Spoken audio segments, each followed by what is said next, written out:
স্বাগত 1 ঘন্টা বিরতিহীন সংবাদ দুপুরে আপনাদের সাথে আছি আমি আতিফ আঞ্জুমান এবং জাহিদুল বাসার শুরুতে জানাবো প্রধান শিরোনামগুলো।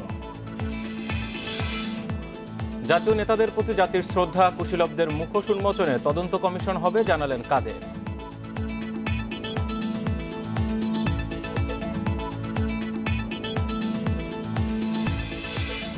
সমুদ্রপৃষ্ঠের উচ্চতা 1 মিটার বাড়লেই বাংলাদেশে বাস্তুচ্যুত হবে লাখো মানুষ, জলবায়ু সম্মেলনের প্রধানমন্ত্রী।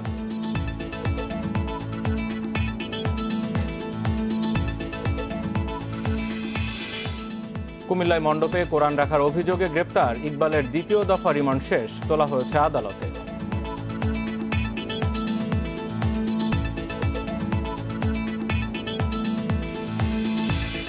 নিত্য পণ্যের লাগামহীন দামে বিপাকে সাধারণ মানুষ, দাম বাড়িয়েই আজ থেকে টিসিবির তেল ডাল বিক্রি।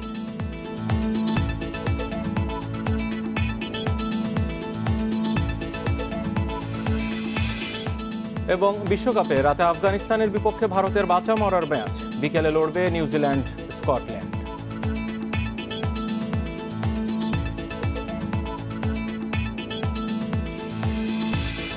এবার যাও পুরো খবরে।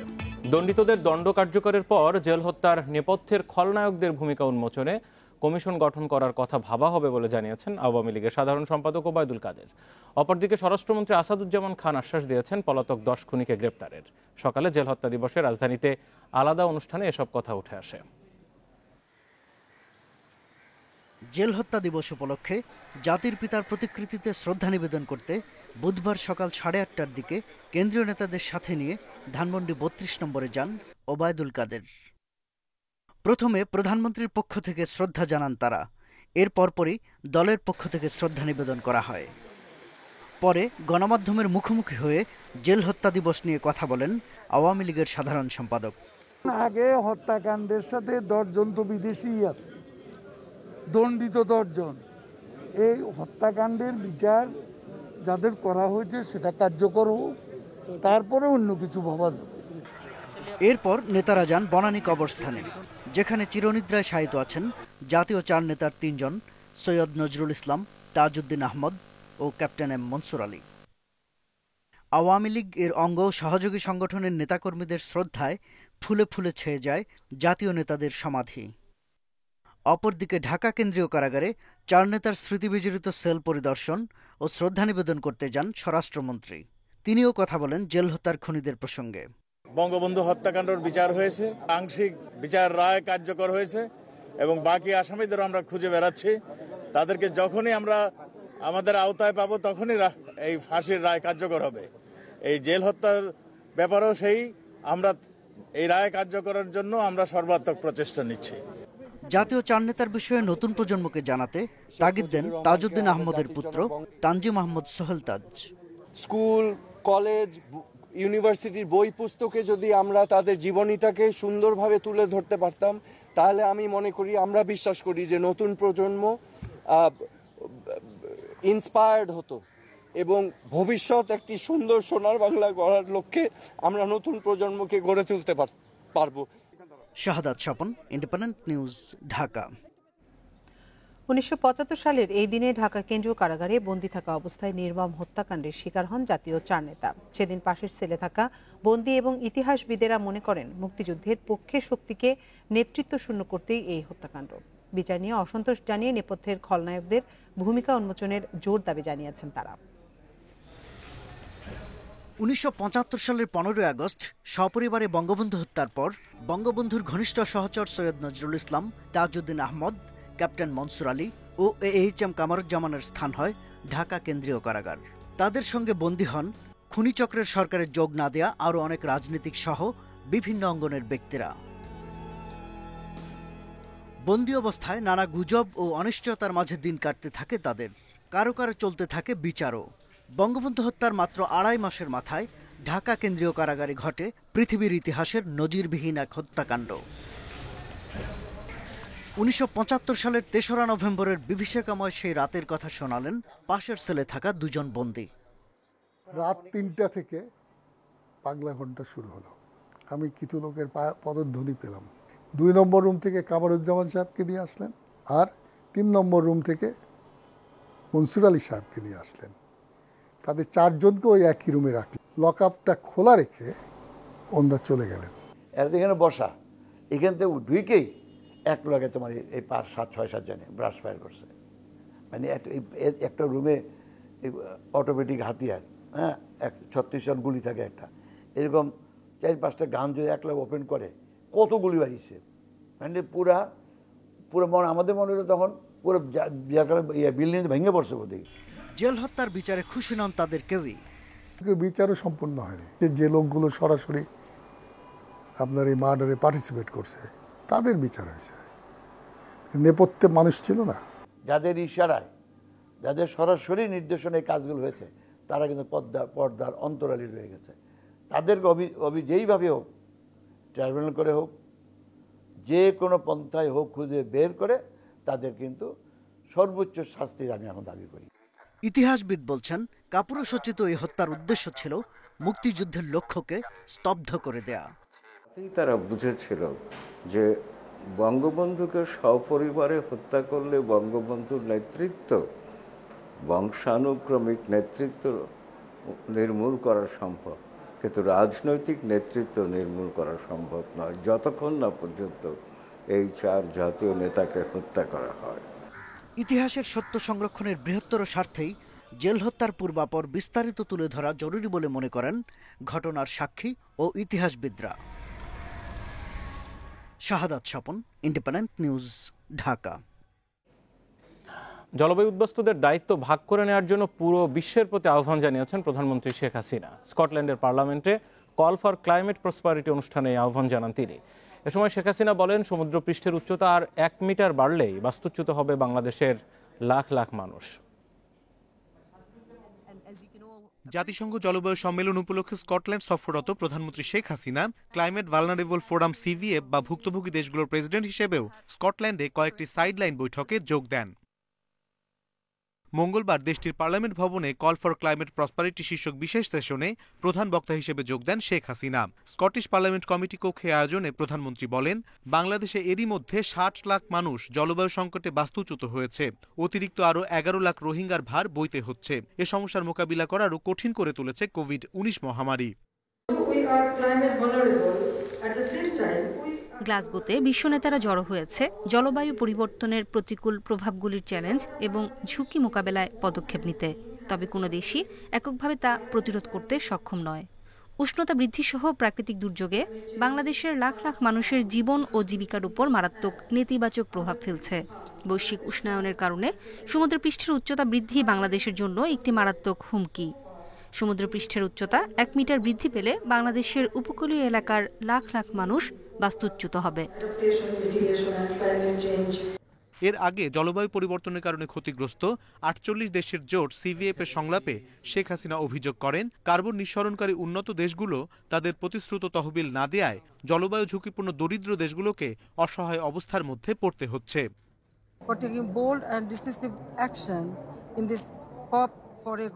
জলবায়ু পরিবর্তনের বিরূপ প্রভাবে সবচেয়ে বেশি ঝুঁকিতে পড়েছে প্রান্তিক জনগোষ্ঠী। এদের মধ্যে বেশিরভাগই নারী। সারা বিশ্বের নারী নেত্রীদের এ বিষয়ে আরো সোচ্চার হওয়ার আহ্বান জানাচ্ছি। জলবায়ু পরিবর্তনের প্রভাব মোকাবিলায় নারী পুরুষকে সমান ভূমিকা রাখতে হবে।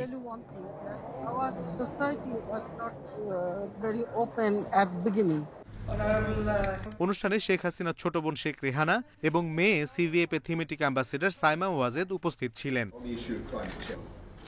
এর আগে স্থানীয় সময় বিকেলে COP26 এর সম্মেলন স্থলে ব্রিটিশ প্রধানমন্ত্রী বরিস জনসনের সঙ্গে দ্বিপক্ষীয় বৈঠক করেন প্রধানমন্ত্রী শেখ হাসিনা। অনিমেষ কর, ইন্ডিপেন্ডেন্ট নিউজ।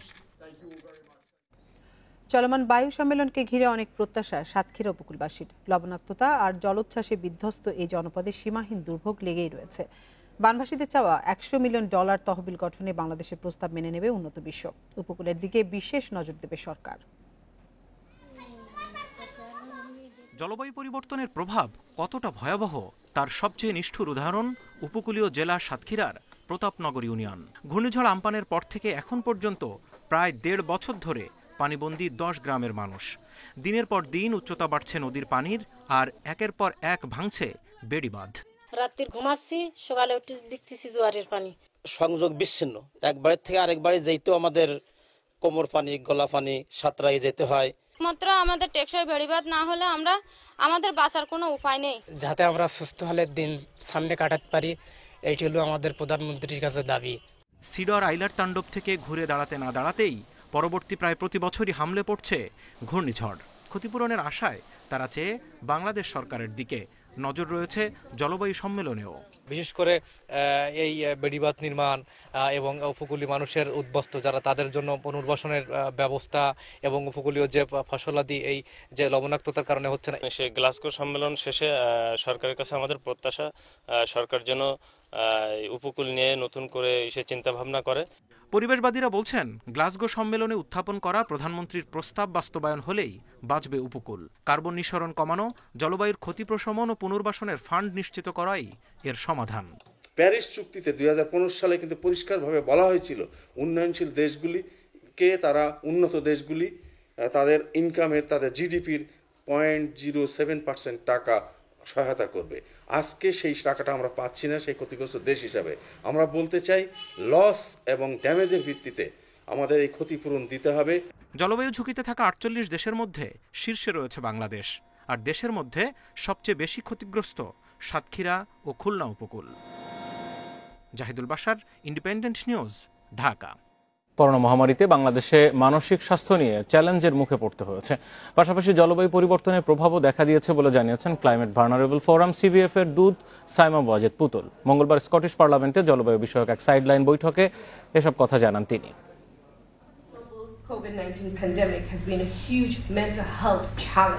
কোভিড-19 মহামারীর সময় স্বাস্থ্যগত ও মানসিক স্বাস্থ্য নিয়ে চ্যালেঞ্জের মুখে পড়ে বাংলাদেশ। শুধু বাংলাদেশ নয়, এ সময় জনস্বাস্থ্য নিয়ে চ্যালেঞ্জের মুখে পড়ে বিশ্বের অনেক দেশ। এ সমস্যা মোকাবেলা ও উত্তরণে নানা পদক্ষেপ নেওয়া হয়েছে।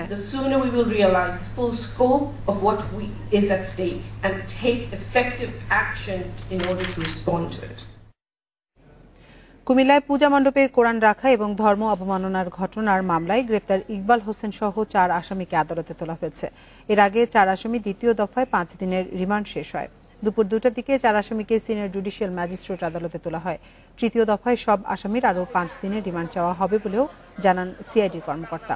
গত শুক্রবার আসামিদেরকে আদালতে তোলা হয়েছিল। সে সময় সিআইডির পক্ষ থেকে 7 দিনের রিমান্ড আবেদন করা হলে আদালত দ্বিতীয় দফায় 5 দিন করে রিমান্ড মঞ্জুর করেন। গত 13 অক্টোবর পূজা মণ্ডপে কোরআন রাখার ঘটনায় কক্সবাজার থেকে গ্রেপ্তার করা হয় ইকবালকে। পরে ইকবাল সহ 4 আসামির 7 দিনের রিমান্ড মঞ্জুর করে আদালত। এদিকে কুমিল্লার ঠাকুরপাড়া কালী মন্দিরে ভাঙচুরের ঘটনায় 17 আসামিকে 5 দিন করে রিমান্ড মঞ্জুর করেছে আদালত।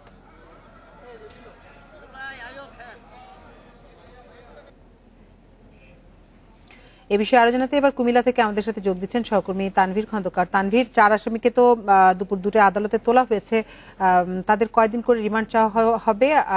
আমি এখন দাঁড়িয়ে আছি কুমিল্লা জেলা চিফ জুডিশিয়াল ম্যাজিস্ট্রেট আদালতের সামনে। আসলে কিছুক্ষণ আগেই কিন্তু ধর্ম অবমাননার যে 4 আসামি ইকবাল হোসেন, ইকরাম হোসেন, তারপর দারোগাবাড়ি মাজারের খাদেম ফয়সাল এবং হুমায়ুন, তাদেরকে নিয়ে আসা হয়েছে এই আদালতে।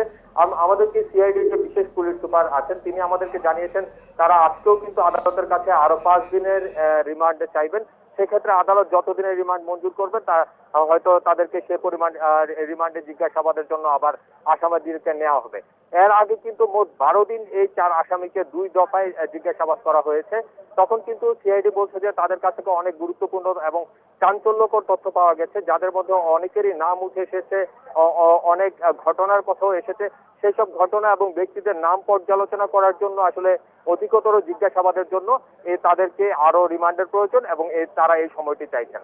আর এই মামলার রিমান্ড শুনানির আগে কিছুক্ষণ আগে কিন্তু কুমিল্লা নগরীর ঠাকুরপাড়া কালীগাছতলা কালী মন্দিরে হামলার ঘটনার যে মামলা, সেই মামলায় কিন্তু 18 জনকে আদালতে তোলা হয়। সেখান থেকে 17 জনকে বিচারক 5 দিন করে রিমান্ড মঞ্জুর করেন। তাদেরকে আসলে পুলিশ এই 5 দিনের রিমান্ডের জন্য জিজ্ঞাসাবাদের জন্য নেওয়া হয়েছে। তো এই পর্যন্ত কুমিল্লাতে এই পূজা মণ্ডপের ঘটনায় মোট 12টি মামলা দায়ের করা হয়েছে। এর মধ্যে 5টি স্পর্শকাতর মামলার তদন্ত করছে সিআইডি। এর মধ্যে 2টি আইসিটি মামলা, 2টি বিশেষ ক্ষমতা আইনের মামলা এবং একটি ধর্ম অবমাননার মামলা। সেই মামলাগুলো আসলে এই মুহূর্তে আদালতে রিমান্ড শুনানি চলছে। তো সিআইডি বলছে আসলে আসামিদের জিজ্ঞাসাবাদের মাধ্যমে এখনো পর্যন্ত অনেক তথ্য পাওয়া গেছে। আইসিটি আইনের যে মামলাগুলো সেটি এই 1 মাসের মধ্যেই কিন্তু চার্জশিট দেওয়া হবে। আর অন্যান্য যে মামলাগুলো আছে সেই সব আসামিদেরকে আরো জিজ্ঞাসাবাদ করে এবং মামলা তদন্ত করে খুব দ্রুতই জনসাধারণের কাছে এই ঘটনার নেপথ্যে কারা আছে বা এদের ইন্ধনদাতা কারা সেই সব তথ্যগুলো আসলে সাধারণ মানুষের কাছে তুলে ধরা হবে। তো আমরা কিছুক্ষণ পরেই আসলে যখন আদালত থেকে ইকবালকে সিআইডি নিয়ে আসবে তখন তাদের মাধ্যমে জানতে পারবো যে সর্বশেষ যে রিমান্ড শুনানি সেটির তথ্য। তো এই ছিল আমার কাছে কুমিল্লা থেকে সর্বশেষ তথ্য। এবার টি-20 বিশ্বকাপের খবর।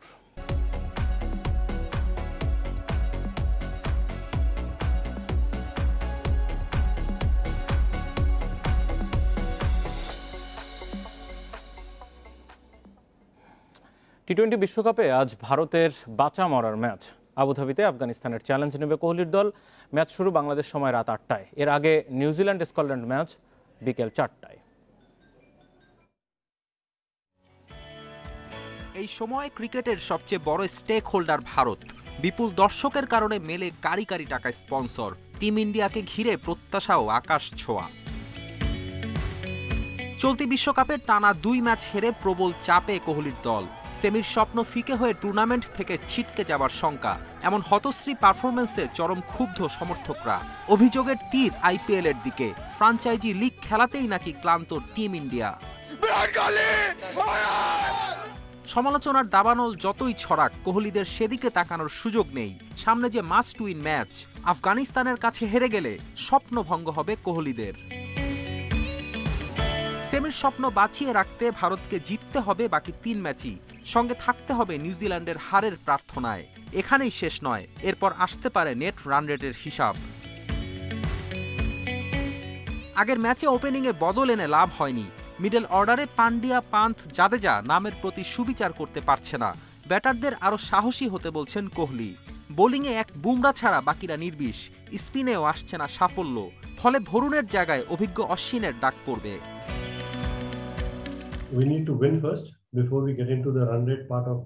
রান রেটের হিসাব করার আগে আমাদের জিততে হবে। এই উইকেটে রান করা কঠিন। যে দলে আগে ব্যাট করছে তাদেরই বেগ পেতে হচ্ছে। কিন্তু বিশ্বকাপ জিততে চাইলে আমাদের বড় স্কোর করতেই হবে। আফগান স্পিনারদের মোকাবেলা করা কঠিন, তবে আমরা সামর্থ্য অনুযায়ী খেলতে পারলে চ্যালেঞ্জ উতরে যাব। অন্যদিকে নির্ভীক ক্রিকেটে মন জয় করেছে আফগানিস্তান। পাওয়ার হিটিংয়ে সিদ্ধহস্ত নাজিব জাজাইরা। রাশিদ, মুজিব, নাবিকে নিয়ে বিশ্বসেরা স্পিন ট্রায়ো। ভারতকে পরীক্ষায় ফেলার মতো যথেষ্ট রসদ আছে আফগানদের। 3 ম্যাচে 2 জয়ে সেমির আশা ভালো মতো টিকিয়ে রেখেছে আফগানিস্তান। ভারতের বিপক্ষে জিতলে সে পথ আরো প্রশস্ত হবে। আর হেরে গেলেও নাবিদের সুযোগ থাকবে। সেক্ষেত্রে কিউই বধ করতেই হবে আফগানদের। Ferdous Islam, Independent news.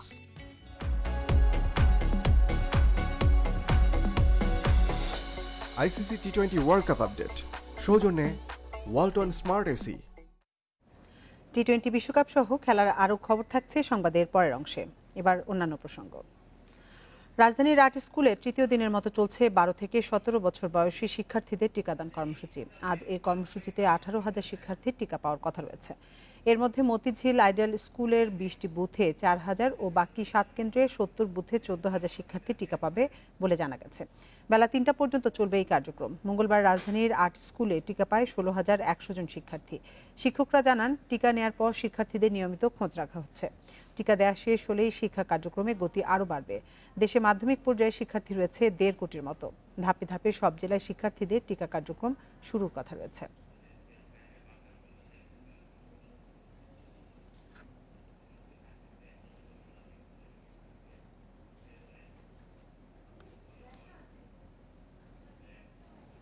চলছে বিরতিহীন সংবাদ দুপুর। সংবাদে আরো যা থাকছে। জন্ম নিবন্ধন সনদ পেতে দেশ জুড়ে ভোগান্তি চরমে। বাড়তি টাকা নেওয়ার অভিযোগ করছেন ভুক্তভোগীরা।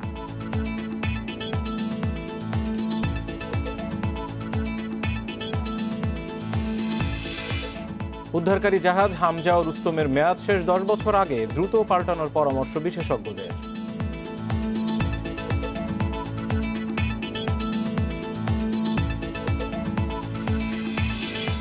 নিত্যপণ্যের দাম শীঘ্রই কমার সম্ভাবনা দেখছেন না কেউই। মন্ত্রণালয় আন্তর্জাতিক বাজারের দিকে তাকিয়ে আছে, জানালেন খোদ বাণিজ্যমন্ত্রী। এদিকে লাগামহীন দামের সঙ্গে পাল্লা দিতে পারছে না ক্রেতা। আশ্বাস নয়, এখন কার্যকর পদক্ষেপের দাবি তাদের। একসঙ্গে এত নিত্যপণ্যের দাম সচরাচর বাড়তে দেখেননি ক্রেতারা। তবে বাজার লাগামহীন ঘোড়া, এর সঙ্গে পাল্লা দিতে গিয়ে বিপর্যস্ত নিম্ন ও মধ্যবিত্ত। এ অবস্থায় বাজারে গিয়ে কষতে হচ্ছে যোগ বিয়োগের অঙ্ক। খরচ কমাতে চাহিদার অনুপাতে পণ্য কিনতে হচ্ছে কম। যদি সরকার একটু হেল্প করতো দামটা মেনটেন করার জন্য, তাহলে আমাদের জন্য খুব ভালো হতো। বাজারের টাকা তো হাজবেন্ড আর বাড়াই দিচ্ছে না, যেটা দিচ্ছে আরো কম দিচ্ছে, আগের তুলনায় বাজারের টাকা আরো কম দিচ্ছে। পাশাপাশি যে দোকান আছে সেখানে আপনার ভিন্নতা, এই ভিন্নতাকে রক্ষা করার ভোক্তা অধিকার যে আইন, তাদেরকে অবশ্য সচেষ্ট হওয়া উচিত। তেল চিনির বাড়তি দামের জন্য বিশ্ববাজারের প্রসঙ্গ তুলছেন বাণিজ্যমন্ত্রী। তবে ডিম, মুরগি, আলুর মতো দেশের পণ্যের দাম বাড়ছে কেন, এ প্রশ্ন ছিল তার কাছে। ওয়ার্ল্ড মার্কেটে তেলের দাম, ডালের দাম, চিনির দাম বাড়ছে, যার ফলেই দেশে তার দেশের যেসব জিনিস আছে সেটা কমে যাবে, কমছে। ওভারঅল সিচুয়েশন, ইম্পোর্টেড জিনিসের প্রাইস আন্তর্জাতিক বাজারে না কমলে আমাদের পক্ষে তো কঠিন হবে সেটা কমানো। তবে সরকার কিছু কিছু জায়গায় ট্যাক্স কমিয়েছে, আমরা সর্বাত্মক চেষ্টা চালাচ্ছি যাতে করে সহনীয় মাত্রা রাখা যায়। বাজার বিশ্লেষকরা বলছেন, আমদানি পণ্যের শুল্ক বাড়লে সঙ্গে সঙ্গেই দাম বাড়ে, তবে কমলে তার প্রভাব পড়ছে না বাজারে। সেজন্য কাগজে কলমে তদারকি নয়, সরকারি সংস্থা সমন্বিত উদ্যোগ চান তারা। ইম্পোর্ট ডিউটি বা ট্যারিফ কমানো হলেও কিন্তু এর বাজারে কোনো ধরনের রিফ্লেকশন করছে না। সুতরাং সরকারকে আমদানি নির্ভর পণ্যগুলোর ক্ষেত্রে ইম্পোর্ট ডিউটি কমানো এবং বাড়ানোর জন্য কঠোর নজরদারিতে আনা প্রয়োজন। বিশেষ করে বড় আমদানিকারকরা তাদের অবস্থানের কোনো অপব্যবহার হচ্ছে কিনা সেটা দেখা, আবার অভ্যন্তরীণ বাজারের ক্ষেত্রে যারা সরবরাহকারী, সেখানে যারা বড় বড় গুদামজাতকারী রয়েছেন, সেই পর্যায়ে আসলে এটার কোনো ব্যত্যয় হচ্ছে কিনা সেটা দেখা। এছাড়া নিত্যপণ্যের দামে লাগাম টানতে খোলা বাজারে পণ্য বিক্রি আরও জোরদারে পরামর্শ দিচ্ছেন বিশ্লেষকেরা। Shahid Ahmed, Independent News, Dhaka. এদিকে কয়েকদিন বিরতির পর আজ থেকে আবারও শুরু হয়েছে খোলা বাজারে সাশ্রয়ী দামে ট্রেডিং কর্পোরেশন অব বাংলাদেশ টিসিবির পণ্য বিক্রির কার্যক্রম। তবে এবার প্রতি লিটার তেলের দাম 10 টাকা এবং ডালের দাম 5 টাকা বাড়িয়েছে সংস্থাটি। এখন থেকে টিসিবির 1 লিটার তেল কিনতে হচ্ছে 100 টাকার বদলে 110 টাকায় ভোক্তাদের। একইভাবে 1 কেজি মসুর ডাল কিনছেন 55 টাকার বদলে 60 টাকায়। তবে চিনির দাম আগের মতো 55 টাকা এবং পেঁয়াজের দাম 30 টাকা অপরিবর্তিত রাখা হয়েছে। দেশব্যাপী 400 থেকে 450 ভ্রাম্যমাণ ট্রাকে টিসিবির পণ্য বিক্রির কার্যক্রম চলছে, যা শুক্রবার এবং ছুটির দিন ছাড়া আগামী 28 নভেম্বর পর্যন্ত চালু থাকবে।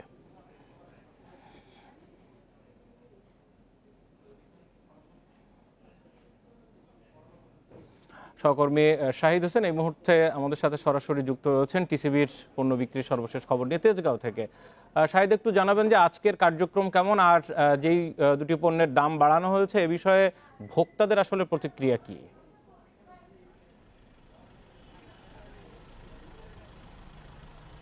দেখুন, এখন প্রায় বেলা 2টার অধিক গড়িয়ে গেছে। আমি এখন রাজধানীর যে তেজগাঁও কেন্দ্র গুদাম টিসিবির সেখানে রয়েছি।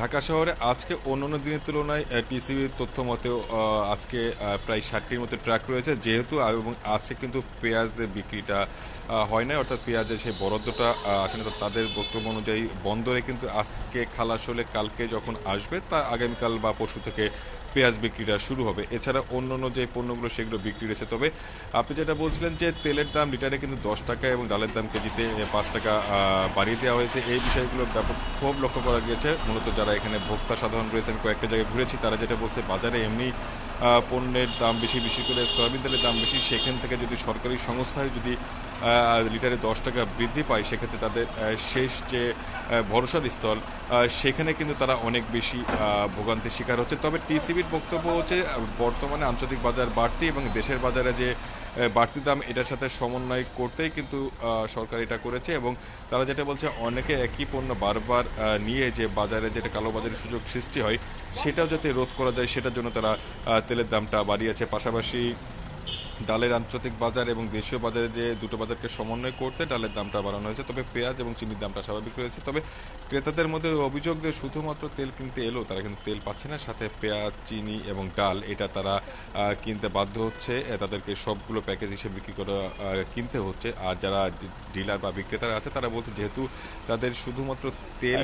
এখানে একটা বিষয় একটু স্পষ্ট করতে চাই দর্শকদের, সেটি হচ্ছে যে যার যেটি প্রয়োজন শুধু সেটি কেন কিনতে পারেন না, এই অভিযোগ অনেক আগের থেকে। কেউ শুধু তেল কিনতে পারবেন না, কিনলে আরো অন্যান্য পণ্য নিতে হচ্ছে যদিও তার প্রয়োজন নাও থাকে, কেন?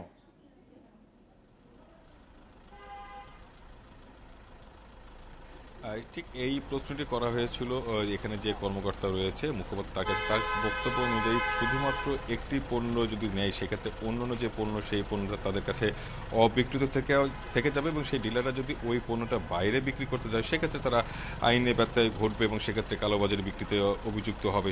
সেই জন্য তারা অনেকটা লিখিত না হলেও মৌখিকভাবে তাদের অনুমতি নিয়েই কিন্তু এই প্যাকেজ সিস্টেমটা বিক্রি করছে এবং যারা ডিলার তাদের ভাষ্য হচ্ছে যাতে সব পণ্যটা যাতে গাড়িতে অবিকৃত না থাকে, যাতে বিক্রি হয়, সেই জন্য তারা এটা করছে। আর যারা টিসিবি কর্মকর্তাদের বক্তব্য আছে লিখিত না হলেও তারা অলিখিতভাবে তাদেরকে এটা সম্মতি দিচ্ছে যাতে শুধুমাত্র একটি পণ্যের যাতে চাহিদা থাকা সত্ত্বেও তারা সব পণ্য দিচ্ছে তুলনামূলক, যাতে সামগ্রিকভাবে যাতে কোনো পণ্য যাতে অবিকৃত না থাকে, সেই জন্য তারা মূলত এটা অলিখিতভাবে তারা এই অনুমতিটা দিচ্ছে যাতে তারা একই সাথে সমস্ত ট্রাকের পণ্যটা বিক্রি করতে পারে। আর আজকে যেহেতু পেঁয়াজের জন্য স্বল্পতা ট্রাকের, আগামীকাল বা পরশু থেকে যখন পেঁয়াজের চালানটা চলে আসবে সেক্ষেত্রে তারা বলছে যে ঢাকা শহরে শুধুমাত্র 60টির বেশি এবং সব মিলে জেলা উপজেলা মিলে প্রায় 400 থেকে 450টি ট্রাকের মাধ্যমে এই নিত্য প্রয়োজনীয় পণ্য বিক্রি করা শুরু করে বাজারটা স্বাভাবিক রাখার জন্য। যদি এক কথা আপনাকে বলি, প্রথম দিন পঞ্চম কিস্তিতে আজকে যে শুরু হয়েছে পেঁয়াজ বাদে এবং বাড়তি দামে ভোক্তারা কিনছেন, তারপরেও উপচে পড়া ভিড় এবং অনেকের অভিযোগ যে তেল না পেয়ে তারা ফিরে যেতে বাধ্য হচ্ছে এবং টিসির বক্তব্য অনুযায়ী যে পরিমাণ চাহিদা সেই তুলনায় তারা বরাদ্দটা দিতে পারছে না। তবে তারা সামনে আরও বরাদ্দ দেওয়ার চেষ্টা করছে। ইতিমধ্যে তারা 5 লিটার থেকে কমিয়ে প্রতি 2 লিটার তেল করছে। তারা বলছে যে যেহেতু অনেকজন মানুষকে একসাথে দেওয়া যায় সেজন্য। ঢাকা বিশ্ববিদ্যালয়ের ক ইউনিটের ভর্তি পরীক্ষার ফল প্রকাশ হয়েছে। পরীক্ষায় পাশ করেছে 10,165 জন। পাশের হার 10.76%। দুপুর 12:30টার দিকে এই ফল প্রকাশ করা হয়। গত 1 অক্টোবর ক ইউনিটের ভর্তি পরীক্ষা হয়। এবারই প্রথমবারের মতো ঢাকা সহ দেশের 8টি বিভাগীয় শহরের প্রধান বিশ্ববিদ্যালয়ের কেন্দ্রে এই ভর্তি পরীক্ষা হয়। ক ইউনিটে 1,815 আসনের বিপরীতে 1,17,957 জন আবেদন করেছিলেন। সেই হিসেবে প্রতি আসনের জন্য ক ইউনিটে পরীক্ষার্থী ছিলেন 65 জন। মঙ্গলবার ঢাকা বিশ্ববিদ্যালয়ের খ ইউনিটের ভর্তি পরীক্ষার ফল প্রকাশ করা হয়।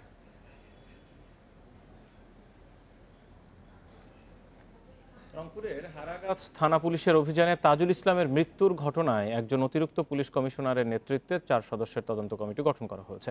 কমিটির তদন্ত প্রতিবেদন আগামী 11 নভেম্বরের মধ্যে দাখিল করার নির্দেশ দিয়েছেন হাইকোর্ট। সকালে বিচারপতি মামুনুর রহমান ও বিচারপতি খন্দকার দিলুরুজ্জামানের হাইকোর্ট বেঞ্চ এই নির্দেশ দেন। পাশাপাশি আগামী 15 নভেম্বর তদন্ত প্রতিবেদনের উপর শুনানির দিন ধার্য করা হয়েছে। এর আগে সকালে আদালতে মৃত তাজুল ইসলামের সুরতহাল প্রতিবেদন জমা দেওয়া হয়। এতে তাজুল ইসলামের শরীরের আঘাতের কোনো চিহ্ন নেই বলে উল্লেখ করে পুলিশ। পাশাপাশি ওই ব্যক্তির কাছে 5 গ্রাম হেরোইন পাওয়া গিয়েছিল বলেও জানানো হয়। গত মঙ্গলবার সুপ্রিম কোর্টের এক আইনজীবী রংপুরের ঘটনাটি আদালতের নজরে আনেন। পরে আদালত ওই ঘটনায় কী ব্যবস্থা নেওয়া হয়েছে তা জানতে চান।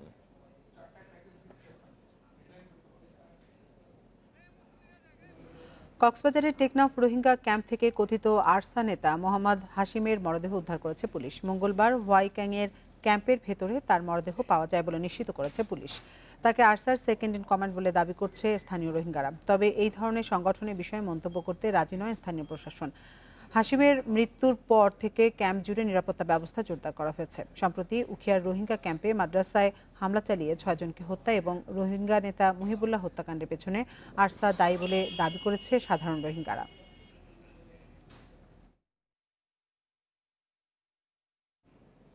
টাকার বিনিময়ে প্রতারকদের তথ্য দেওয়ার অভিযোগে বিকাশের টেরিটরি ম্যানেজার তানভীর সিরাজীকে গ্রেপ্তার করেছে সিআইডি। মঙ্গলবার গাজীপুরের টঙ্গী থেকে তাকে গ্রেপ্তার করা হয়। বুধবার দুপুরে রাজধানীর মালিবাগের সিআইডি সদর দপ্তরে সংবাদ সম্মেলনে তথ্য জানানো হয়। তানভীর সিরাজী জাহাঙ্গীরনগর বিশ্ববিদ্যালয় থেকে পড়াশোনা শেষ করে 2012 সালে যোগ দেন বিকাশে। টেরিটরি ম্যানেজার হিসেবে ঢাকা, গাজীপুর, সর্বশেষ কিশোরগঞ্জে চাকরি করেছেন। কয়েক বছর আগে ফরিদপুরে 2 প্রতারক তাকে তথ্য প্রদানের বিনিময়ে টাকার অফার করে। এতে রাজি হয়ে নিয়মিত প্রতারকদের তথ্য সরবরাহ করে আসছিলেন তানভীর। তিনি মূলত নতুন এজেন্টদের তালিকা সরবরাহ করতেন। প্রতারকদের তালিকা ধরে এজেন্টরা ফোন দিয়ে নিজেদের বিকাশ কর্মকর্তা পরিচয় দিয়ে কৌশলে ওটিপি হাতিয়ে নিয়ে তাদের সর্বস্ব হাতিয়ে নিত। সম্প্রতি টাঙ্গাইলে এক বিকাশ এজেন্টের 4.5 লাখ টাকা আত্মসাতের মামলা তদন্ত করতে গিয়ে তানভীরের এই প্রতারণার বিষয়টি সামনে আসে।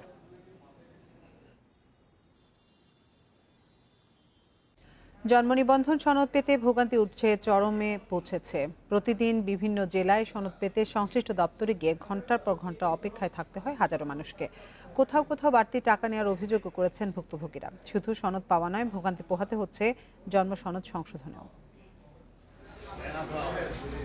স্কুলে ভর্তি সহ নানা প্রয়োজনে জন্ম নিবন্ধন সনদের প্রয়োজন বাড়ায় এর চাহিদা আগের চেয়ে বেড়েছে। চট্টগ্রামে প্রতিদিন 4 থেকে 500 মানুষ জন্ম সনদ পেতে আবেদন করেন।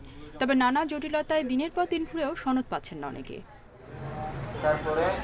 ভুক্তভোগীরা বলছেন, জন্ম সনদ পেতে এখন চাওয়া হচ্ছে জমির খতিয়ান, বিদ্যুৎ বিল সহ নানা কাগজপত্র। আমার ভোটার আইডি আছে, আমার অনলাইন কপি আছে, তারপরেও কেন আবার চেয়ারম্যান সনদ লাগবে, আবার জাতীয়তার সনদ লাগবে। দেড়শো বাড়ি যেতে হবে, চেয়ারম্যান তো বলতে হবে, চেয়ারম্যান এটা দাও, চেয়ারম্যান বলবো এটা আনো, ওইটা আনো, আরেকটা আনো, এগুলো আমি কোথায় পাবো? কেবল সনদ পাওয়া নয়, ভোগান্তি রয়েছে সংশোধনেও। সনদে ছাপানো কপি ও অনলাইন কপির মধ্যে অমিল সংশোধনে অসংখ্য মানুষ প্রতিদিন ধর্ণা দেন সংশ্লিষ্ট ইউনিয়ন পরিষদ ও পৌরসভায়। সেখান থেকে জেলা ও উপজেলা প্রশাসন কার্যালয় হয়ে সংশোধনী আসতে লেগে যায় অনেক দিন। সংশোধনের ইয়েটা কেন চেয়ারম্যানের কাছে দায়িত্ব না দিয়ে উপজেলা নির্বাহী কর্মকর্তাকে দায়িত্ব দেওয়া হয়েছে, যার কারণে আমরা ভোগান্তির শিকার হচ্ছি। বেশি টাকা আদায়ের অভিযোগও তুলছেন অনেকে। তবে এসব অভিযোগ অস্বীকার করে সার্ভার জটিলতায় সনদ প্রাপ্তিতে কিছুটা ভোগান্তি হচ্ছে বলে বলছেন জনপ্রতিনিধিরা। আমার কাছ থেকে 600 টাকা নিয়ে একটা দিছে, জন্মনিবন্ধন কার্ড দিছে, কিন্তু টাকা না দিলে কার্ড দেয় না তারা। বিগত দিনে যে সমস্ত জন্ম নিবন্ধন করেছিল, সেই জন্ম নিবন্ধন হইল অনলাইন হয়েছিল না, বিভিন্ন কারণবশত এখন দেখা যাচ্ছে যে সব মানুষেরই ওই যাদের করা ছিল তাদেরগুলো করা লাগতেছে, আর যাদের নতুন করা লাগে তাদের তো করা লাগতেইছে। কক্সবাজারে রোহিঙ্গা অনুপ্রবেশের জেরে 28 মাস বন্ধ থাকার পর এবছরের 1 সেপ্টেম্বর থেকে আবার চালু হয় জন্ম নিবন্ধন কার্যক্রম। সীমিত জনবলের সেবা দেওয়ার কথা জানান সংশ্লিষ্টরা। ইউনিকার্ডের চাপটা আমাদের সামলাতে একটু কষ্টসাধ্য হয়ে যাচ্ছে, তারপরে আমরা রাত আর দিন সারাক্ষণে আমরা চেষ্টা চালিয়ে যাচ্ছি মানুষকে সার্বিক সহযোগিতা করার জন্য। এই ভোগান্তি থেকে কবে মুক্তি মিলবে বলতে পারছেন না সংশ্লিষ্টরা। রেশমি নন্দী, ইন্ডিপেন্ডেন্ট নিউজ। নৌযান উদ্ধারকারী জাহাজ হামজা ও রুস্তুমের মেয়াদ শেষ হয়েছে অন্তত 10 বছর আগে। সক্ষমতা 60 থেকে 40 টনে নেমে এসেছে। আইন অনুযায়ী মেয়াদোত্তীর্ণ যান চলাচল দণ্ডনীয় অপরাধ হলেও এগুলো ব্যবহার করেই যাচ্ছে বিআইডব্লিউটিএ। এ দুটো দ্রুত বদলে ফেলার পরামর্শ দিয়েছেন বিশেষজ্ঞরা। পাটুরিয়ায় ডুবে যাওয়া ফেরি আমানত শাহ উদ্ধারে আসে হামজা ও রুস্তম। সেটি তুলতে গিয়ে ব্যর্থ হয় দুটোই, কারণ খালি অবস্থাতেই আমানত শাহর ওজন 448 টন আর রুস্তম হামজার সক্ষমতা সর্বোচ্চ 120 টন। ফলে দ্বারস্থ হতে হয় বেসরকারি প্রতিষ্ঠানের ওপর। সরকারের নৌযান উদ্ধারকারী জাহাজ রয়েছে 4টি, হামজা, রুস্তম, প্রত্যয় ও নির্ভীক। এর মধ্যে হামজা ও রুস্তমের মেয়াদ ফুরিয়েছে 10 বছর আগে। বিশেষজ্ঞরা বলছেন 2.5 থেকে 3000 টনের নতুন অনেক নৌযান তৈরি হচ্ছে। এগুলো ডুবলে সামর্থ্য নেই উদ্ধার করার। যে নৌযানগুলোর দুর্ঘটনায় পড়ছে, আপনি যদি স্ট্যাটিস্টিক্স দেন তাহলে সেগুলোর কিন্তু সবগুলোকে আমরা উদ্ধার করতে পারছি না। এবং একটা পরিসংখ্যানে দেখা গেছে যে আমাদের যে পরিমাণ নৌযান দুর্ঘটনায় পড়ে ডুবে যাচ্ছে সেটার 60 থেকে 70% আমরা আসলে উদ্ধার করতে সক্ষম হই, বাকিগুলো আসলে করা যাচ্ছে না। আইন অনুযায়ী 30 বছর পর্যন্ত চালানো যাবে সব নৌযান। এরপর 2 দফা সংস্কার করে চালানো যাবে আরও 10 বছর, তারপর ভেঙে ফেলতে হবে। বিআইডব্লিউটিএ বলছে ডুবে যাওয়া নৌযান উদ্ধারে 2000 টন সক্ষমতার 2টি জাহাজ কেনার প্রক্রিয়া চলছে। নতুন কেনা হলে ডাম্প করা হবে রুস্তম ও হামজা। অল্প ক্ষমতার ক্রেন দিয়ে আসলে বড় ধরনের উদ্ধার অভিযান যেহেতু করা যায় না, সেই কারণে আমরা চাচ্ছি যে একেবারেই বড় ধরনের ক্রেন আমরা যাতে কিনতে পারি, সেই প্রকল্প প্রস্তাব এখন পরিকল্পনা কমিশনের বিবেচনাধীন আছে। 1964 সালে হামজা আর 1982 সালে রুস্তম তৈরি করা হয়। বর্তমানে নিবন্ধিত নৌযানের সংখ্যা প্রায় 14,000। এর মধ্যে নিয়মিত সার্ভে করা হয় অর্ধেক নৌযানের। আল আমিন হোসেন, ইন্ডিপেন্ডেন্ট নিউজ, ঢাকা। আপনারা দেখছেন বিরতিহীন সংবাদ। সংবাদে আরো যা যা থাকছে। 5 থেকে 11 বছরের শিশুরা পাবে ফাইজারের করোনার টিকা। চূড়ান্ত অনুমোদন দিল মার্কিন প্রশাসন।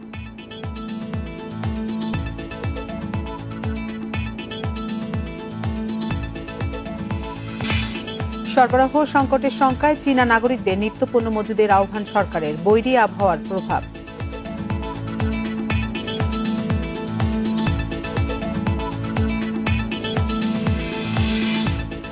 যুক্তরাষ্ট্রের নিউ ইয়র্ক সিভিল কোর্টের বিচারপতি পদে প্রথমবারের মতো নির্বাচিত হলেন বাংলাদেশি বংশোদ্ভূত attorney Soma Said. City council member নির্বাচিত হয়েছেন আরেক বাংলাদেশি বংশোদ্ভূত শাহানা হানিফ।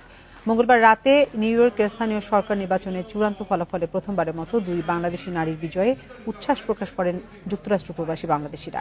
নির্বাচনে জেতার পর সব বাংলাদেশি ভোটারকে ধন্যবাদ ও কৃতজ্ঞতা জানান নিউ ইয়র্ক সিভিল কোর্টের বিচারপতি অ্যাটর্নি সোমা সাইদ।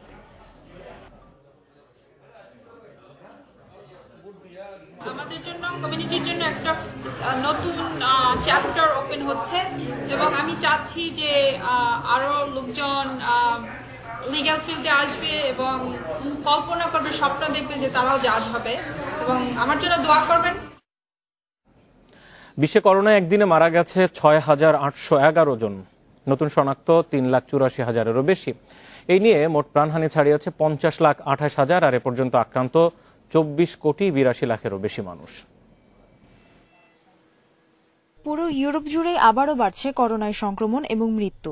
এই মহাদেশে গত এক সপ্তাহে সংক্রমণ বেড়েছে ৮%, আর মৃত্যুহার বেড়েছে ১৩ ভাগ। একদিনে সর্বোচ্চ ১,১৭৮ জন মারা গেছে রাশিয়ায়। দেশটিতে নতুন শনাক্ত ৩৯,০০০। এক সপ্তাহে সংক্রমণ এবং মৃত্যুহার দুটোই বেড়েছে ৯% করে।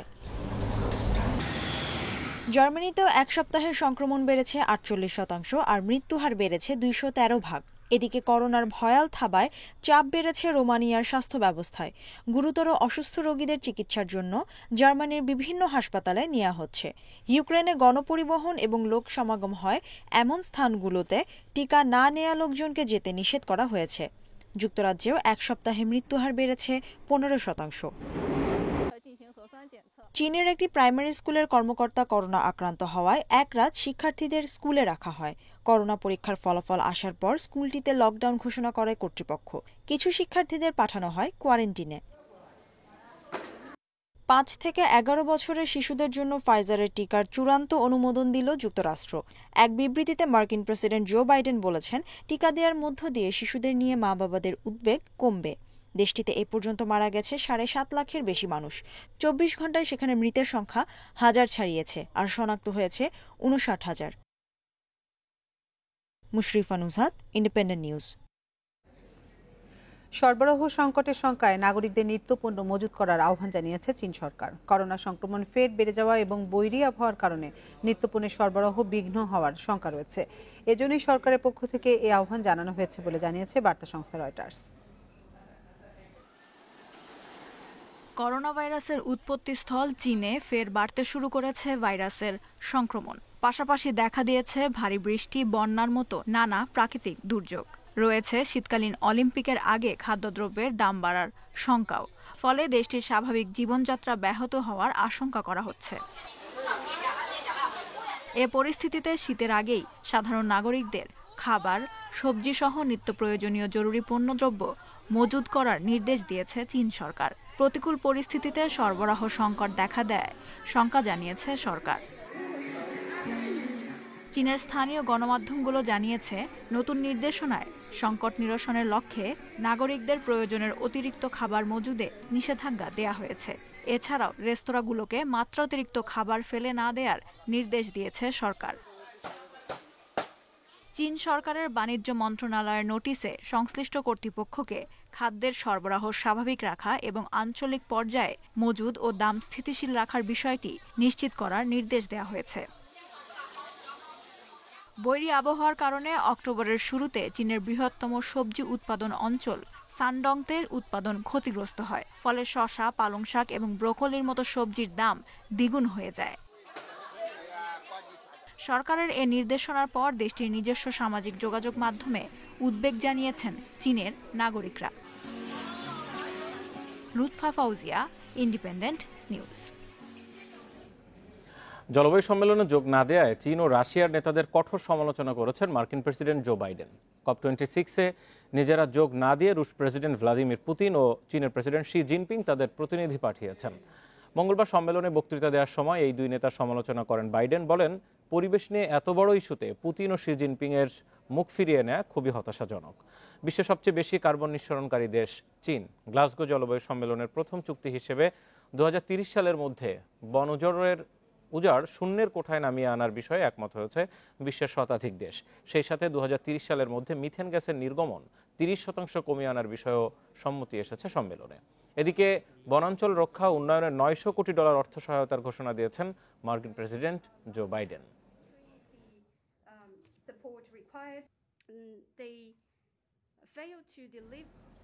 আফগানিস্তানে বিদেশি মুদ্রা ব্যবহারে নিষেধাজ্ঞা জারি করেছে তালেবান সরকার। মঙ্গলবার তালেবানের মুখপাত্র জাবিউল্লাহ মুজাহিদ সরকারের পক্ষ থেকে এক বিবৃতিতে এই ঘোষণা দেওয়া হয়।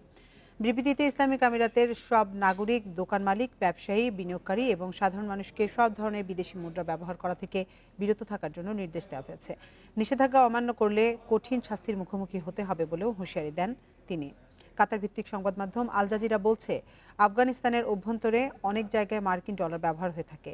এছাড়া দেশটির দক্ষিণাঞ্চলে পাকিস্তানের সীমান্তবর্তী বাণিজ্য রুটে পাকিস্তানি রুপি ব্যবহার হয়। ধারণা করা হচ্ছে তালেবানের দেশের অভ্যন্তরে বৈদেশিক মুদ্রা ব্যবহারে নিষেধাজ্ঞা জারি করায় আফগানিস্তানের অর্থনৈতিক অবস্থার চরম অবনতি হবে। নামিবিয়ার বিপক্ষে ম্যাচ শেষে পাকিস্তান ক্রিকেট দল প্রতিপক্ষের ড্রেসিং রুমে গিয়ে উৎসাহ দিয়েছে নতুন দলটিকে। সামাজিক যোগাযোগ মাধ্যমে ছড়িয়ে পড়া সেই ভিডিও প্রশংসিত চারিদিকে। আর টানা 4 জয়ে প্রথম দল হিসেবে সেমিতে পা রেখেছে বাবর আজমের দল।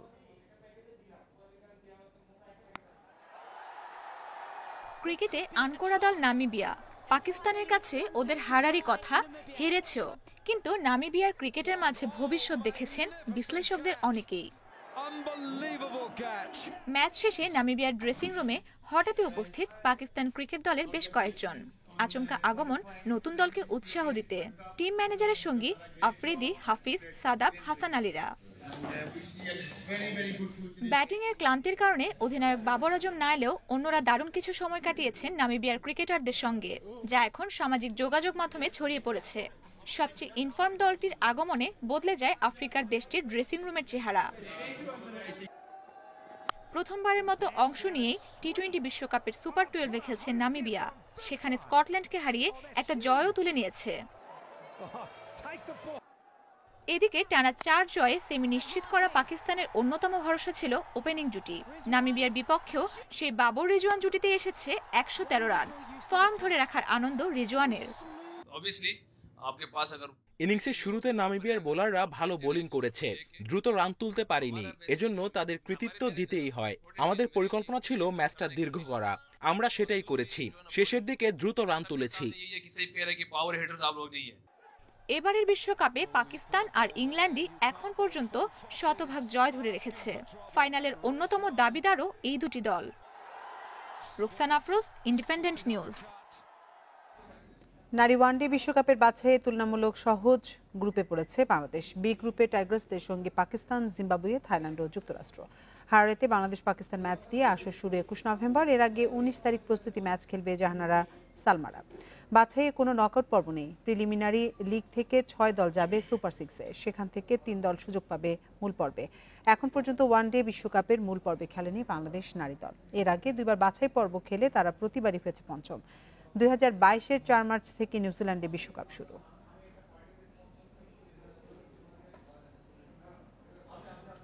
চ্যাম্পিয়ন্স লিগে রোনালদো জোড়া গোলে হার এড়িয়েছে ম্যান ইউনাইটেড। আটলান্টার সাথে 2-2 গোলে ড্র করেছে রেড ডেভিলস।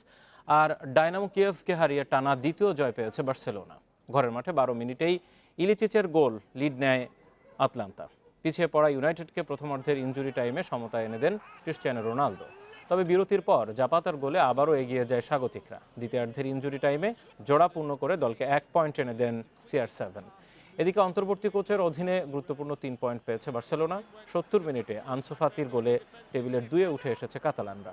এদিকে দিবালার জোড়া গোলে লিগের নকআউট পর্ব নিশ্চিত করেছে ইউভেন্টাস।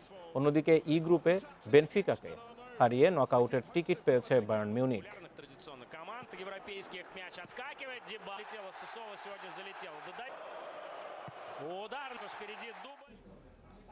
চ্যাম্পিয়ন্স লিগে রাতে লাইপজিগের আতিথ্য নেবে পিএসজি। মেসির ইনজুরিতে এমবাপে নেইমার জুটিতে ভরসা কোচ পচেতিনোর। ম্যাচ শুরু রাত 2টায়। একই সময়ে কঠিন চ্যালেঞ্জে মুখোমুখি হবে লিভারপুল, অ্যাটলেটিকো মাদ্রিদ। এর আগে রাত 11:15টায় রিয়াল মাদ্রিদের অতিথি শাখতার দোনেস্ক। চ্যাম্পিয়ন্স লিগের সবশেষ ম্যাচে লাইপজিগকে ৩-২ গোলে হারিয়ে এই গ্রুপের শীর্ষে উঠেছে পিএসজি।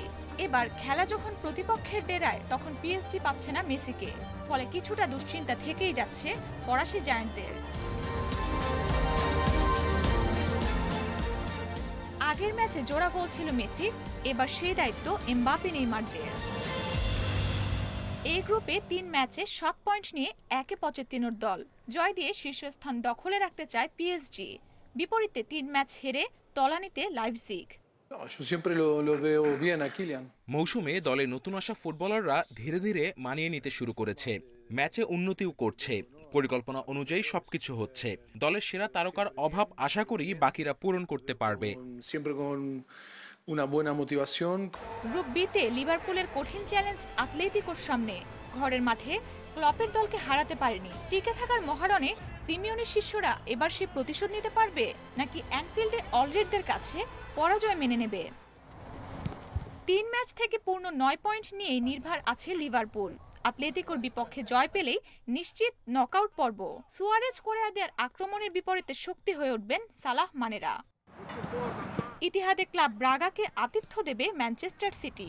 একটা জয় উৎসাহ এনে দিতে পারে খারাপ সময় পার করা সিটিজেনদের। তবে ইনজুরিতে নেই তোরেস আর নিষেধাজ্ঞায় লাপোর্তে। শঙ্কা আছে ডি ব্রুইনাকে নিয়েও।